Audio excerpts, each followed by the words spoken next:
आज का जो हमारा टॉपिक है वो है लाइव अटेन्यूएटेड वैक्सीनेशन। इससे पहले मैंने एक और वीडियो बनाई है जिससे मैंने वैक्सीनेशन और इम्यूनाइजेशन को काफ़ी डिटेल में हमने डिस्कस किया था। तो आप लोग वो वीडियो भी लाजमी देखें, उसका लिंक यहाँ पे आप लोगों को नज़र आ रहा होगा। तो आज का जो लेक्चर है इसमें हम देखेंगे कि लाइव अटेन्यूएटेड वैक्सीनेशन एक्चुअली है क्या चीज़, इसकी प्रोडक्शन किस तरह से होगी और इसके एडवांटेजेस क्या होंगे और इसके डिसएडवांटेजेस क्या होंगे। इन सब टॉपिक्स को इंशाल्लाह हम वन बाय वन डिस्कस करेंगे। तो फर्स्ट ऑफ ऑल हम देखते हैं कि लाइव अटेन्यूएटेड वैक्सीन एक्चुअली है क्या चीज़। तो इस टॉपिक को समझने के लिए ये जो लाइव अटेन्यूएटेड वैक्सीन है इसको समझने के लिए मैं कंपैरिजन करूंगा नेचुरल इन्फेक्शन का और लाइव अटेन्यूएटेड वैक्सीन का, तभी हम समझ पाएंगे कि ये लाइव अटेन्यूएटेड वैक्सीन है क्या चीज़। तो यहाँ पे मैं कंपैरिजन करता हूँ नेचुरल इन्फेक्शन का और लाइव अटेन्यूएटेड वैक्सीन का। तो ये हो गया नेचुरल इन्फेक्शन और ये हो गया लाइव अटेन्यूएटेड वैक्सीन। तो यहाँ पे हम कंसीडर करते हैं कि ये एक बैक्टीरिया है या फिर ये वायरस भी हो सकता है, क्योंकि दोनों के केस में हम लाइव अटेन्यूएटेड वैक्सीन बना सकते हैं। यानी कि वायरस की भी हम लाइव अटेन्यूएटेड वैक्सीन बना सकते हैं और बैक्टीरिया की भी हम लाइव अटेन्यूएटेड वैक्सीन बना सकते हैं। तो यहाँ पे हम कंसीडर करते हैं कि बैक्टीरिया प्रेजेंट है। तो जब बैक्टीरिया का नेचुरल इन्फेक्शन होता है उस वक्त ये होता है कि इस बैक्टीरिया का एक्सपोजर होता है ह्यूमन बॉडी के साथ, और इसका एक्सपोजर जब ह्यूमन बॉडी के साथ होता है तो उसके डिफरेंट रूट्स हो सकते हैं। यानी कि म्यूकोजल लाइनिंग के थ्रू भी इसका एक्सपोजर हो सकता है ह्यूमन बॉडी के साथ, स्किन के थ्रू इसका एक्सपोजर हो सकता है, इसके अलावा ब्लड के थ्रू भी इसका एक्सपोजर हो सकता है ह्यूमन बॉडी के साथ। तो किसी भी रूट के थ्रू इस बैक्टीरिया का एक्सपोजर हो सकता है ह्यूमन बॉडी के साथ। तो जब इसका एक्सपोजर होगा ह्यूमन बॉडी के साथ तो ये बैक्टीरिया एंटर हो जाएगा ह्यूमन बॉडी में। तो ये बैक्टीरिया एंटर हो गया ह्यूमन बॉडी में। तो ये बैक्टीरिया या फिर वायरस जो है तभी ह्यूमन बॉडी में डिजीज काज करवाएगा जब इसकी कुछ प्रॉपर्टीज होंगी। कौन कौन सी? एक तो ये लाइव होगा तभी ये डिजीज काज करवा सकता है। दूसरा, इसकी ग्रोथ जो होगी वो रैपिड होनी चाहिए इस बैक्टीरिया की, तभी ये डिजीज काज करवा सकता है। स्लो ग्रो करेगा तो तब हमारा इम्यून सिस्टम इसके ऊपर ओवरकम कर जाएगा और डिजीज नहीं हो पाएगी। जब इसकी ग्रोथ रैपिड होगी तभी ये डिजीज काज करवाएगा। और थर्ड प्रॉपर्टी ये है क्योंकि हर बैक्टीरिया या फिर हर वायरस जो है वो एक स्पेसिफिक ऑर्गन या स्पेसिफिक प्लेस जो होती है ह्यूमन बॉडी की वहाँ पे डिजीज काज करवा सकता है। जैसे कि इन्फ्लुएंजा वायरस है वो रेस्पिरेटरी ट्रैक में इन्फेक्शन काज करवाता है, और जो हेपेटाइटिस बी और हेपेटाइटिस सी वायरस होते हैं वो लिवर में जाके इन्फेक्शन काज करवाते हैं। क्योंकि हर बैक्टीरिया या हर जो वायरस होता है उसके लिए जो डिफरेंट बॉडी के पार्ट्स होते हैं वहाँ पे उनके लिए फेवरेबल इन्वायरमेंट होता है। तो इस वजह से वो हर अपना स्पेसिफिक जो पार्ट होगा वहाँ पे वो डिजीज काज करवा सकते हैं। इसके अलावा उनके रिसेप्टर भी उन स्पेसिफिक प्लेस के ऊपर ही प्रेजेंट होते हैं जहाँ पे वो डिजीज काज करवा सकते हैं। तो थर्ड प्रॉपर्टी ये होनी चाहिए कि वो एक स्पेसिफिक प्लेस जो है वहाँ पे वो ग्रो करेगा तभी वो डिजीज काज करवाएगा। तो यानी कि नेचुरल इन्फेक्शन में कोई बैक्टीरिया या फिर वायरस तभी डिजीज काज करवाएगा जब वो लाइव होगा, उसकी ग्रोथ रैपिड होगी और वो एक स्पेसिफिक प्लेस के ऊपर जाके ग्रो करेगा तभी डिजीज काज करवाएगा। अब इसका हम कंपैरिजन करते हैं लाइव अटेन्यूएटेड वैक्सीन के साथ। इसमें हम क्या ऐसी मॉडिफिकेशन करते हैं कि वो नेचुरल इन्फेक्शन से वो बैक्टीरिया या फिर वायरस जो है वो अब डिफरेंटली बिहेव करता है। अब इसमें कुछ इस तरह की हम मॉडिफिकेशन करते हैं कि उनकी कुछ प्रॉपर्टीज में हम चेंजेस लेके आते हैं। उनकी ये वाली जो प्रॉपर्टीज हैं, अब उनकी कौन कौन सी प्रॉपर्टीज में हम चेंजेस लेके आएंगे तो उसको हम अब डिस्कस करते हैं कि नेचुरल इन्फेक्शन और लाइव अटेन्यूएटेड का कंपैरिजन कर रहे हैं हम। तो उसकी फर्स्ट प्रॉपर्टी जो नेचुरल इन्फेक्शन में थी बैक्टीरिया की वो क्या थी? लाइव। तो इन दोनों की ये प्रॉपर्टी सेम होगी, यानी कि नेचुरल इन्फेक्शन के केस में वो बैक्टीरिया और लाइव अटेन्यूएटेड वैक्सीन के केस में वो बैक्टीरिया या फिर वायरस की जो फर्स्ट प्रॉपर्टी है लाइव, ये दोनों की सेम होगी। यानी कि इस केस में भी क्या था? लाइव था बैक्टीरिया, और इस केस में भी क्या होगा? बैक्टीरिया लाइव अटेन्यूएटेड वैक्सीन के केस में। इस वजह से इसको हम कहते हैं लाइव अटेन्यूएटेड। इसके बाद दूसरी प्रॉपर्टी क्या थी कि नेचुरल इन्फेक्शन के केस में वो बैक्टीरिया या फिर वायरस क्या करवा रहा था? रैपिड ग्रोथ शो करवा रहा था ह्यूमन बॉडी में। लेकिन उसकी ये प्रॉपर्टी जो है इसमें हम मॉडिफिकेशन लेके आते हैं, तो ये सबसे इंपॉर्टेंट प्रॉपर्टी होती है। अगर तो जैसे हमने यहाँ पे देखा कि अगर इसकी जो बैक्टीरिया तो जो था जब इसकी रैपिड ग्रोथ हो रही थी ह्यूमन बॉडी में तो ये इम्यून सिस्टम के ऊपर ओवरकम कर गया था और इसी वजह से डिजीज हो गई थी। तो जब इसकी इस प्रॉपर्टीज में हम मॉडिफिकेशन लेके आएंगे, यानी कि उसकी जो रैपिड ग्रोथ है उसको हम अब स्लो करवा देंगे, तब हमारा इम्यून सिस्टम इस बैक्टीरिया के ऊपर ओवरकम कर जाएगा। तो इसमें हम करते ये हैं कि इसकी मॉडिफिकेशन हम लेके आते हैं इसकी ग्रोथ में, कि पहले यहाँ पे नेचुरल इन्फेक्शन केस में वो बैक्टीरिया या फिर वायरस रैपिड ग्रोथ शो करवाता है, तो इसमें हम उसमें ऐसी मॉडिफिकेशन लेके आते हैं कि लाइव अटेन्यूएटेड वैक्सीन के केस में वो बैक्टीरिया या फिर वायरस क्या शो करवाता है, ट्रांजिएंट ग्रोथ शो करवाता है, ट्रांजिएंट ग्रोथ शो करवाता है। ये सबसे इंपॉर्टेंट है जो हम लाइव अटेन्यूएटेड वैक्सीन में करते हैं, यानी कि हम क्या करते हैं कि बैक्टीरिया या फिर वायरस में कुछ ऐसी मॉडिफिकेशन लेके आते हैं, अब वो क्या करवाएंगे, ट्रांजिएंट ग्रोथ शो करवाएंगे। अब इसका हम कंपैरिजन कर लेते हैं नेचुरल इन्फेक्शन और लाइव अटेन्यूएटेड केस में, यानी कि नेचुरल इन्फेक्शन में ये था और लाइव अटेन्यूएटेड केस में हमने जो मॉडिफिकेशन किया बैक्टीरिया में, अब उसको मैंने रेड से यहाँ पे शो कर दिया है। तो ये हो गया नेचुरल इन्फेक्शन के केस में, और ये हो गया लाइव अटेन्यूएटेड वैक्सीन के केस में, बैक्टीरिया या फिर वायरस हो सकता है। नेचुरल इन्फेक्शन के केस में यह था कि ये बैक्टीरिया लाइव था, और लाइव अटेन्यूएटेड के केस में भी ये बैक्टीरिया लाइव है। दोनों की एक तो सेम प्रॉपर्टी है। दूसरी क्या है कि नेचुरल इन्फेक्शन के केस में ये बैक्टीरिया रैपिड ग्रोथ शो करवा रहा था, लेकिन लाइव अटेन्यूएटेड केस में ये बैक्टीरिया क्या है, ट्रांजिएंट ग्रोथ शो करवा रहा है, यानी कि इसकी ग्रोथ इतनी स्पीडली नहीं हो रही। तो इस वजह से इन दोनों के केस में ही हमारा इम्यून सिस्टम एक्टिवेट हुआ था, यानी कि जब नेचुरल इन्फेक्शन हुआ है तभी हमारा इम्यून सिस्टम एक्टिवेट हुआ है, क्योंकि इम्यून सिस्टम क्या करता है, किसी भी इन्फेक्शन को रोकने के लिए उसने लाजमी एक्टिवेट होना होता है।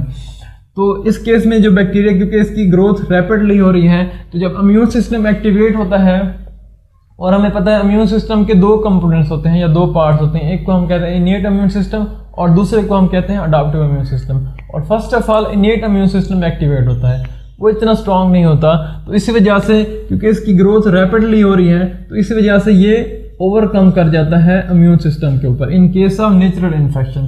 तो जब ये ओवरकम कर जाता है इम्यून सिस्टम के ऊपर, तो उसकी वजह से क्या हो जाती है, डिजीज हो जाती है। ये है नेचुरल इन्फेक्शन के केस में।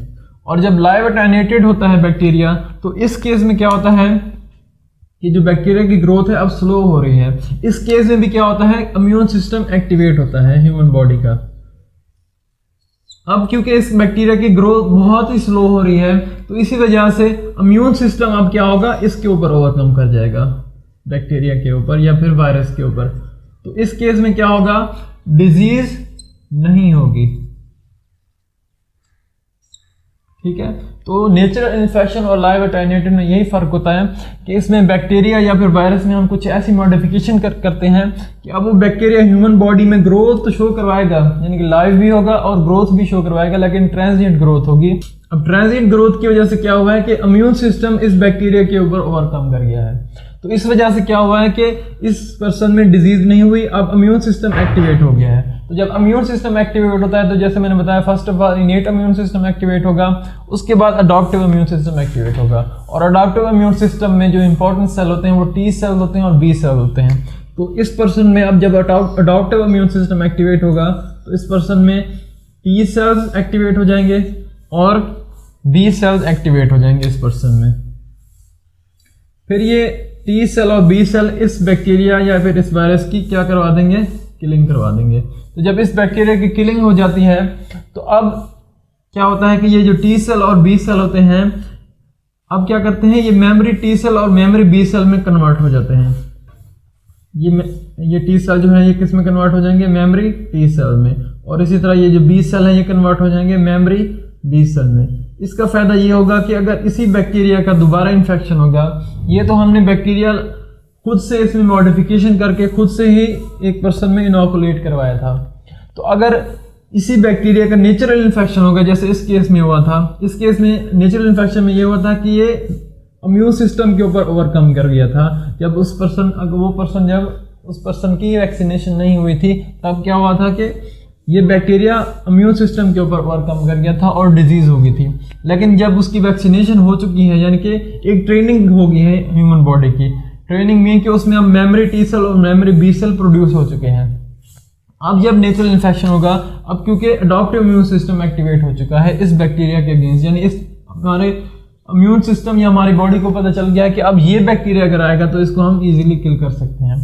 तो अब क्योंकि इसमें मेमोरी टी सेल और मेमोरी बी सेल बन चुके हैं और ये इसको पहचानते हैं इस बैक्टीरिया को। तो जैसे ही नेचुरल इन्फेक्शन होगा, अब इनेट इम्यून सिस्टम के साथ साथ अडॉप्टिव इम्यून सिस्टम भी उसी वक्त एक्टिवेट हो चुका होगा, वो भी क्या करेगा, इस बैक्टीरिया की किलिंग करवा देगा नेचुरल इन्फेक्शन केस में। अब चाहे इसकी ग्रोथ रैपिड भी हो रही है तब भी ये डिजीज नहीं काज करवा पाएगा, क्योंकि मेमोरी टी सेल और मेमोरी बी सेल प्रोड्यूस हो चुके हैं और इस बैक्टीरिया की ग्रोथ को स्टॉप करवा देंगे और इसकी किलिंग करवा देंगे और एक पर्सन जो है डिजीज से बच जाएगा और ये पर्सन क्या हो गया है, इम्यूनाइज्ड हो गया है इस डिजीज के अगेंस्ट। तो इस तरह से हम लाइव अटेन्यूएटेड वैक्सीन में एक बैक्टीरिया या फिर एक वायरस को कुछ इस तरह से मॉडिफाई करते हैं कि वो उसकी ग्रोथ क्या हो जाती है, ट्रांजिट होते हैं, यानी कि वो ग्रो तो करता है, ये जो बैक्टीरिया है ग्रो तो करता है लेकिन उसकी ग्रोथ ट्रांजिट होती है। उससे क्या होता है कि इम्यून सिस्टम के सेल्स, स्पेशली टी सेल और बी सेल ट्रेंड हो जाते हैं इस बैक्टीरिया के अगेंस्ट। तो जब ट्रेंड हो जाते हैं, जब नेचुरल इन्फेक्शन होगा इस बैक्टीरिया का तो उसको इजीली वो इरेडिकेट करवा देते हैं। इसी तरह थर्ड केस क्या है जो हमने देखा था कि स्पेसिफिक प्लेस के ऊपर वो बैक्टीरिया ग्रो करते हैं। तो समटाइम हम लाइव अटेन्यूएटेड वैक्सीन में उस बैक्टीरिया या फिर उस वायरस में कुछ ऐसी मॉडिफिकेशन करते हैं कि जहाँ पे वो बैक्टीरिया डिजीज काज करवाता है वहाँ पे वो ग्रो नहीं कर पाएगा, किसी और पोर्शन में ग्रो करेगा। जैसे मैंने यहाँ पे एग्जांपल दी कि अगर एक कोई वायरस है वो लोअर रेस्पिरेटरी ट्रैक में ग्रो कर सकता है, यानी कि लोअर रेस्पिरेटरी ट्रैक में इन्फेक्शन काज करवाता है, तो हम उस बैक्टीरिया या फिर उस वायरस में कुछ ऐसी मॉडिफिकेशन लेके आते हैं कि अब वो जस्ट लोअर रेस्पिरेटरी ट्रैक में ग्रो नहीं कर पाएगा, जस्ट अपर रेस्पिरेटरी ट्रैक में ग्रो कर सकता है। अब उससे ये होगा क्योंकि ये बैक्टीरिया लोअर रेस्पिरेटरी ट्रैक में ग्रो नहीं कर पा रहा, तो इस वजह से यहाँ पे ये डिजीज नहीं काज करवा सकेगा। और अपर रेस्पिरेटरी ट्रैक में तो ये वैसे डिजीज नहीं काज करवा सकता क्योंकि वहाँ पे इसके रिसेप्टर प्रेजेंट नहीं होते। तो इस वजह से जस्ट यहाँ पे इम्यून सिस्टम को ये एक्टिवेट करवा पाएगा और इधर से जब इम्यून सिस्टम एक्टिवेट होगा तो क्योंकि यहाँ पे डिजीज नहीं काज करवा रहा तो उसमें भी यही पॉसिबिलिटी होगी कि अब इम्यून सिस्टम जब उसके ऊपर ओवरकम करेगा तो उसमें मेमोरी टी सेल और मेमोरी बी सेल प्रोड्यूस होंगे और मेमोरी टी सेल और मेमोरी बी सेल जब प्रोड्यूस होंगे, अब जब उसका एक्चुअल इन्फेक्शन होगा उस वायरस या उस बैक्टीरिया का लोअर रेस्पिरेटरी ट्रैक में जब आएगा तो यहाँ पे अब टी सेल और बी सेल प्रोड्यूस हो चुके होंगे और उसकी वो किलिंग करवा देंगे। तो इस तरह से हम लाइव अटेन्यूएटेड वैक्सीन में ये भी मॉडिफिकेशन लेके आते हैं कि उसकी जो स्पेसिफिक ग्रोथ होती है एक खास जगह पे जहाँ पे उसने ग्रो करना होता है उसको हम इनहिबिट करवा देते हैं। उससे ये होता है कि जहाँ पे उसने डिजीज काज करवानी होती है वहाँ पे वो अब वो ग्रो नहीं कर पाएगा, किसी और बॉडी के पोर्शन में ग्रो करेगा और वहाँ पे इम्यून सिस्टम एक्टिवेट होगा और उसके ऊपर ओवरकम कर जाएगा इम्यून सिस्टम और वो पर्सन जो है वो इम्यूनाइज्ड हो जाएगा इस तरह से। अब हम देखते हैं कि लाइव अटेन्यूएटेड वैक्सीन को हम किस तरह से बनाते हैं, तो उसमें क्या क्या हम प्रोसीजर करते हैं वो सारे हम देखते हैं। तो जैसे मैं आप लोगों को बताया कि इसमें हम बैक्टीरिया या फिर वायरस की मॉडिफिकेशन करते हैं ताकि वो ट्रांजिएंट ग्रोथ शो करवाए ह्यूमन बॉडी में। तो उसके लिए हम क्या प्रोसीजर करवाएंगे वो हम देखते हैं। तो इसके लिए हम करते ये हैं कि जो बैक्टीरिया या फिर वायरस होता है, जो बैक्टीरिया या फिर वायरस जो है उसको हम ग्रो करवाते हैं एक एबनॉर्मल कल्चर में, यानी उनके लिए वो एक एबनॉर्मल होता है कल्चर, एबनॉर्मल कल्चर। इसकी मैं एग्जांपल देता हूँ कि एक बैक्टीरिया या फिर वायरस है उसके लिए फेवरेबल इन्वायरमेंट जो है वो ह्यूमन बॉडी है, यानी कि वो ह्यूमन बॉडी में वो अच्छे से ग्रो कर सकता है। लेकिन एक ऐसा कल्चर में उसको हम ग्रो करें जिसमें उसके लिए न्यूट्रिएंट्स की डेफिशिएंसी हो या फिर कोई ऐसा इन्वायरमेंट हो जो उसके लिए सूटेबल ना हो, वो उसके लिए क्या होगा, एबनॉर्मल इन्वायरमेंट होगा या एबनॉर्मल कल्चर होगा। उसमें हम उसको क्या करवाते हैं, उस बैक्टीरिया या फिर उस वायरस को ग्रो करवाते हैं। तो जब उसको इस एबनॉर्मल कल्चर में ग्रो करवाएंगे उस बैक्टीरिया या फिर उस वायरस को, तो उससे क्या होता है कि वो बैक्टीरिया या फिर वायरस अपने आप को सर्वाइव करने के लिए अपने अंदर म्यूटेशन लेके आएगा। तो अब ये जो हम ग्रो करवा रहे हैं उस बैक्टीरिया को इस एबनॉर्मल कल्चर के लिए, वो एक कुछ छोटे टाइम के लिए नहीं होता, बल्कि हम प्रोलॉन्ग टाइम के लिए, प्रोलॉन्ग ड्यूरेशन के लिए उसको हम इस एबनॉर्मल कल्चर में ग्रो करवाते हैं। अब जैसे मैंने आप लोगों को बताया कि ये बैक्टीरिया अपने आप को सर्वाइव करने के लिए इस कल्चर में अपने अंदर म्यूटेशन लेके आएगा। अब इतनी वो म्यूटेशन लेके आता है जब, क्योंकि बहुत ज़्यादा अरसे के लिए इसमें ग्रो करवा रहे हैं उस बैक्टीरिया या फिर उस वायरस को, जब उसमें इतनी म्यूटेशन हो जाती है कि अब वो इस कल्चर के अंदर सर्वाइव कर सकता है, यानी कि अब उसमें इतनी म्यूटेशन आ गई है कि अब वो इसके मुताबिक ढल गया है, इस कल्चर के मुताबिक वो अब ढल गया है, अब वो इस इन्वायरमेंट में ग्रो कर सकता है। तो अब इसमें क्या हो गया है, काफ़ी म्यूटेशन हो गई है। अब अगर इसको ह्यूमन बॉडी में हम इनोकुलेट करेंगे इस बैक्टीरिया को अगर हम ह्यूमन बॉडी में इनोकुलेट करेंगे तो अब क्योंकि इसने अपने आप को इस कल्चर में ग्रो करने के लिए अडॉप्ट कर लिया है, अब ये ह्यूमन बॉडी में अच्छे से ग्रो नहीं कर पाएगा क्योंकि इसमें काफ़ी ज़्यादा म्यूटेशन आ गई है। तो इस वजह से ह्यूमन बॉडी में फिर क्या शो करवाएगा, ट्रांजिएंट ग्रोथ शो करवाएगा। तो इस तरह से हम एक लाइव अटेन्यूएटेड वैक्सीन की प्रोडक्शन करते हैं, यानी कि इसमें हम करते ये हैं कि बैक्टीरिया या फिर वायरस को ग्रो करवाते हैं एक एबनॉर्मल कल्चर में, यानी कि जो उनके लिए एबनॉर्मल होता है, जो उनके लिए फेवरेबल नहीं होता इन्वायरमेंट। तो जब उसको हम प्रोलॉन्ग पीरियड के लिए ग्रो करवाएंगे इसमें, तो उस वजह से वो अपने आप को इस कल्चर में रहने के लिए अडॉप्ट करते हैं, अपने अंदर म्यूटेशन लेके आते हैं। जब अपने अंदर म्यूटेशन लेके आएंगे तो उनमें काफ़ी चेंजेस हो जाती हैं। जब उनमें काफ़ी चेंजेस आ जाती हैं तो अब वो अपने आप को इसमें ग्रो कर सकते हैं। तो जब अब ये जो मॉडिफाइड फॉर्म होगी है इस बैक्टीरिया या फिर इस वायरस की, इसको इनोकुलेट किया जाएगा ह्यूमन बॉडी में, तो अब ये इन्होंने अपने आप को इसमें ग्रो करने के लिए अडॉप्ट कर लिया है। अब ये ह्यूमन बॉडी में जो ग्रोथ शो करवाएंगे वो ट्रांजिएंट ग्रोथ शो करवाएंगे। तो जब ये ट्रांजिएंट ग्रोथ शो करवाएंगे तो जैसे मैंने आप लोगों को बताया कि हमारा इम्यून सिस्टम इनके ऊपर ओवरकम कर जाएगा और इनकी किलिंग करवाएगा और इसके अगेंस्ट एक इम्यूनिटी डेवलप हो जाएगी। तो इस तरह से जो वायरल और बैक्टीरियल लाइव अटेन्यूएटेड वैक्सीन की प्रोडक्शन होती है। तो हमने जो ये बैक्टीरियल और वायरल लाइव अटेन्यूएटेड वैक्सीन बनाई है, इनको बनाने का या इनको ग्रो करने का थोड़ा डिफरेंट मेथड होता है। बैक्टीरिया का कुछ और मेथड होता है और वायरस का कुछ और मेथड होता है। बैक्टीरिया का जो हम लाइव अटेन्यूएटेड फॉर्म बनाते हैं उसमें हम इसको डिफरेंट कल्चर्स में हम इसको ग्रो कर सकते हैं। मसलन जैसे मैं एग्जांपल देता हूँ, BCG एक वैक्सीन जो है, इसकी प्रोडक्शन कैसे हुई। BCG क्या है, एम बोविस माइकोबैक्टीरियम बोविस की अटेन्यूएटेड फॉर्म है या अटेन्यूएटेड स्ट्रेन है BCG एम बोविस का। तो ये BCG कैसे बनाएगी एम बोविस से, इसमें यह किया गया कि एम बोविस को ऐसे कल्चर में ग्रो किया गया जहाँ पे बाइल कंसंट्रेशन बहुत ज़्यादा थी, यानी कि हाईली कंसंट्रेटेड बाइल कल्चर में इसको ग्रो किया गया एम बोविस को। और इसको 13 ईयर्स लग गए। कितने? 13 ईयर्स लग गए इस एम बोविस को अपने आप को अडॉप्ट करने में, इसमें ग्रो करने के लिए। हाई बाइल कंसंट्रेशन जो कल्चर है उसमें ग्रो करने के लिए एम बोविस को 13 ईयर्स लग गए। और अब इसमें जो म्यूटेशन हो गई तो उससे एक नया स्ट्रेन बन गया जिसको हम कहते हैं BCG। और ये BCG हम न्यूबॉर्न चाइल्ड में ट्यूबरकुलोसिस का इन्फेक्शन को रोकने के लिए इसमें हम वैक्सीनेशन करते हैं हम बच्चों में। तो यानी कि जो बैक्टीरिया है इसका लाइव अटेन्यूएटेड वैक्सीन बनाने के लिए हम क्या करते हैं, उस बैक्टीरिया को कल्चर में हम जो है वो ग्रो करवाते हैं, किसी एबनॉर्मल कल्चर में ग्रो करवाएंगे जो उनके लिए, उन बैक्टीरिया के लिए वो एबनॉर्मल होगा। और वायरसेस के केस में हम क्या करते हैं, इसमें हम सेल कल्चर में इसको ग्रो करवाते हैं वायरसेस को, क्योंकि जो बैक्टीरिया हैं वो जो नॉर्मल कल्चर होते हैं उनमें वो ग्रो नहीं कर पाते, क्योंकि इनको वायरसेस को अपने आप को रेप्लिकेट करवाने के लिए सेल्स की ज़रूरत होती है। तो इनको हम करवाते हैं सेल कल्चर में ग्रो।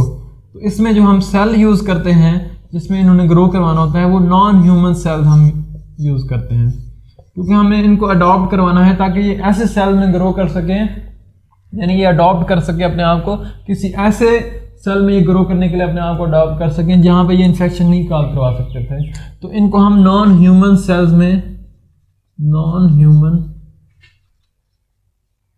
में ग्रो करवाते हैं। तो जब ये नॉन ह्यूमन सेल में ये वायरसेस ग्रो करेंगे तो ये अपने आप को अडॉप्ट कर लेंगे ऐसा ऐसा, यानी जब इनको प्रोलॉन्ग टाइम के लिए इन नॉन ह्यूमन सेल्स में हम इनको ग्रो करवाएंगे तो ये एक काफ़ी टाइम लगेगा इनको अपने आप को अडॉप्ट करने में, इन सेल्स के अंदर ग्रो करने के लिए। जब ये अडॉप्ट हो जाएंगे तो अब इनकी अल्टर्ड फॉर्म बन गई है या फिर अटेन्यूएटेड फॉर्म बन गई है इनकी, और ये अटेन्यूएटेड फॉर्म जो है ये अब वैक्सीन का काम करेगी। तो इस तरह से हम लाइव अटेन्यूएटेड वैक्सीन की प्रोडक्शन करवाते हैं। अब हम देखते हैं लाइव अटेन्यूएटेड वैक्सीन के क्या क्या एडवांटेजेस होते हैं और डिसएडवांटेजेस होते हैं। तो इसका सबसे बड़ा एडवांटेज ये है कि लाइव अटेन्यूएटेड केस में जो बैक्टीरिया या फिर वायरस होते हैं वो एक्चुअल इन्फेक्शन की तरह बिहेव करते हैं, एक्चुअल इन्फेक्शन की तरह बिहेव करते हैं। इसका ये फ़ायदा होता है कि इससे हमारा इम्यून सिस्टम जो है वो स्ट्रांगली एक्टिवेट हो जाता है, जिससे क्या होता है कि मेमोरी T सेल्स और मेमोरी B सेल्स की प्रोडक्शन ज़्यादा अमाउंट में होती है। और इससे सेल मीडिएटेड इम्यून सिस्टम भी एक्टिवेट होता है और ह्यूमरल इम्यून सिस्टम भी एक्टिवेट होता है, क्योंकि ये जो मेमोरी टी सेल की प्रोडक्शन होती है ये सेल मीडिएटेड इम्यून सिस्टम को एक्टिवेट करवाता है, और मेमोरी बी सेल की प्रोडक्शन होती है ये ह्यूमरल इम्यून सिस्टम यानी कि एंटीबॉडी मीडिएटेड इम्यून सिस्टम को एक्टिवेट करवाता है। तो इसी वजह से क्योंकि इम्यून सिस्टम इसमें स्ट्रांगली एक्टिवेट हो रहा है तो इसका ये सबसे बड़ा एडवांटेज होता है। इसके बाद इसका एक और सबसे बड़ा एडवांटेज ये होता है क्योंकि इसमें इम्यून सिस्टम बहुत ज़्यादा पहले ही डोज में बहुत स्ट्रांगली एक्टिवेट हो जाता है, क्योंकि इसमें जो बैक्टीरिया है वो शो करवा रहा होता है, जिसकी वजह से इम्यून सिस्टम एक्टिवेट होता रहता है। तो इसी वजह से इसमें हमें बूस्टर डोज की ज़रूरत नहीं पड़ती, बूस्टर डोज की ज़रूरत नहीं पड़ती। लेकिन एक केस है जिसमें हमें बूस्टर डोज की ज़रूरत पड़ती है, उसमें भी हम लाइव अटेन्यूएटेड वैक्सीन यूज़ करते हैं, वो है पोलियो वैक्सीन। जो है पोलियो वैक्सीन जो उसकी सेबिन फॉर्म है उसमें हमें बूस्टर डोज की ज़रूरत पड़ती है। वो इस वजह से ज़रूरत पड़ती है कि जो हम लाइव अटेन्यूएटेड फॉर्म बनाते हैं यानी सेबिन फॉर्म जो है पोलियो वैक्सीन की, उसमें हम पोलियो के 3 स्ट्रेन्स को यूज़ करते हैं। यहाँ पे मैं ब्लू से शो कर देता हूँ, एक स्ट्रेन, और ब्लैक हो गया दूसरा स्ट्रेन, और रेड हो गया तीसरा स्ट्रेन। यानी कि इसमें जो पोलियो वैक्सीन हम बनाते हैं जो सेबिन फॉर्म है जो कि एक लाइव अटेन्यूएटेड वैक्सीन है, इसमें हम पोलियो के 3 स्ट्रेन को यूज़ करते हैं। अब इसमें बूस्टर डोज की क्यों ज़रूरत पड़ती है पोलियो वैक्सीन में? क्योंकि इसमें जब हम ह्यूमन बॉडी में तीनों इनोकुलेट करवाते हैं तो ये तीनों जो स्ट्रेन है एक दूसरे की ग्रोथ पे इफेक्ट करते हैं, यानी कि इन तीनों में से कोई एक अच्छे से ग्रो कर पाएगा ह्यूमन बॉडी में। तो फर्ज करें हमने ये तीनों जो इनोकुलेट किए ह्यूमन बॉडी में, इसमें फर्स्ट जो डोज थी उसमें ये ब्लू ग्रो कर गया है अच्छे से, तो इसके अगेंस्ट क्या होगी, अब इम्यूनिटी डेवलप हो जाएगी, यानी इसके अगेंस्ट मेमोरी टी सेल और मेमोरी बी सेल प्रोड्यूस हो जाएंगे। अब जब हम दूसरी डोज में इनोकुलेट करेंगे तीनों, तो अब जब ये तीनों आएंगे ह्यूमन बॉडी में एंटर होंगे तो अब क्या होगा, क्योंकि इसके अगेंस्ट तो ये मेमोरी टी सेल और मेमोरी बी सेल बन चुके हैं, तो वो क्या करेंगे, इसकी ग्रोथ को स्टॉप करवा देंगे। ये जो ब्लू है इसकी ग्रोथ को अब ये स्टॉप करवा देंगे। तो अब इन दोनों में से कोई ग्रो करेगा, या ये कर सकता है या ये कर सकता है।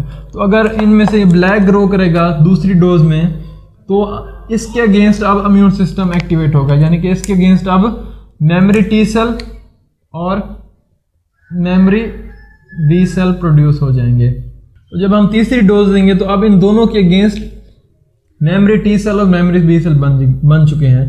तो ये मेमोरी टी सेल और मेमोरी बी सेल जो इन दोनों के अगेंस्ट है वो इन दोनों की ग्रोथ को अब स्टॉप कर देंगे। अब जस्ट ये थर्ड जो है रेड वाला स्ट्रेन अब यही ग्रो कर सकता है।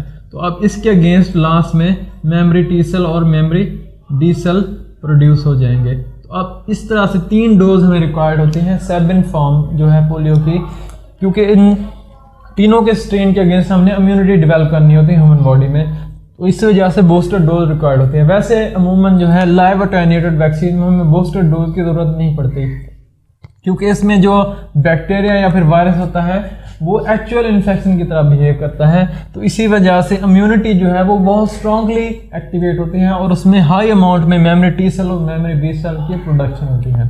तो अब हम देखते हैं कि इसके डिसएडवांटेजेस क्या हैं लाइव अटेन्यूएटेड वैक्सीन के।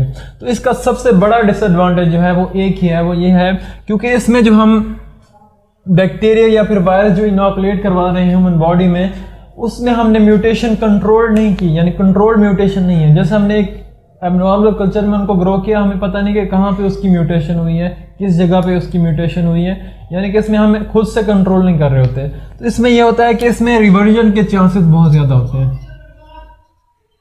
रिवर्जन मीन्स कि अब जब उसमें हमने म्यूटेशन की तो वो क्या हो गया, पहले विरुलेंट था, विरुलेंट बैक्टीरिया या फिर वायरस था, जब उसमें हमने म्यूटेशन की यानी कि उसको एबनॉर्मल कल्चर में ग्रो किया तो अब वो क्या हो गया, ए विरुलेंट हो गया, ए विरुलेंट हो गया। तो ये हो सकता है जब इसको हम ह्यूमन बॉडी में इनोकुलेट करें तो ये दोबारा इसमें म्यूटेशन हो और ये दोबारा विरुलेंट हो सकता है, ये भी हो सकता है, यानी कि रिवर्जन इसको कहते हैं, ये रिवर्जन के चांसेस हो सकते हैं। तो ये इसका सबसे बड़ा डिसएडवांटेज है।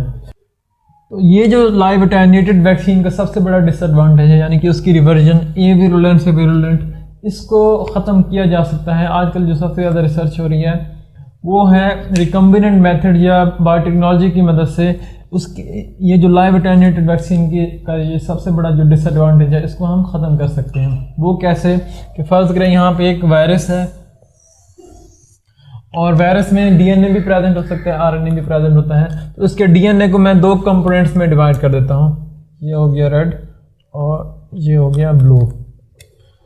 तो फ़र्ज़ करें ये जो वायरस है इसका ये जो डीएनए है इसके 2 कंपोनेंट्स हमने डिवाइड किए। ये कंपोनेंट्स वायरस के लिए इम्पॉर्टेंट है डिजीज़ काज करवाने के लिए, और ये पोर्शन इम्पॉर्टेंट नहीं है डिजीज़ काज करवाने के लिए, लेकिन ये पोर्शन उसकी ग्रोथ के लिए इम्पॉर्टेंट है। और इस पोर्शन से ऐसी प्रोटीन प्रोड्यूस होंगी जो इम्यूनोजेनिक होंगी, जो हमारे इम्यून सिस्टम को एक्टिवेट करवा सकती हैं। तो हम करेंगे क्या बायोटेक्नोलॉजी की मदद से, ये जो जीन है जो डिजीज़ काज करवा सकता है ह्यूमन बॉडी में, इसमें कुछ हम मॉडिफिकेशन लेके आएंगे। कौन कौन सी?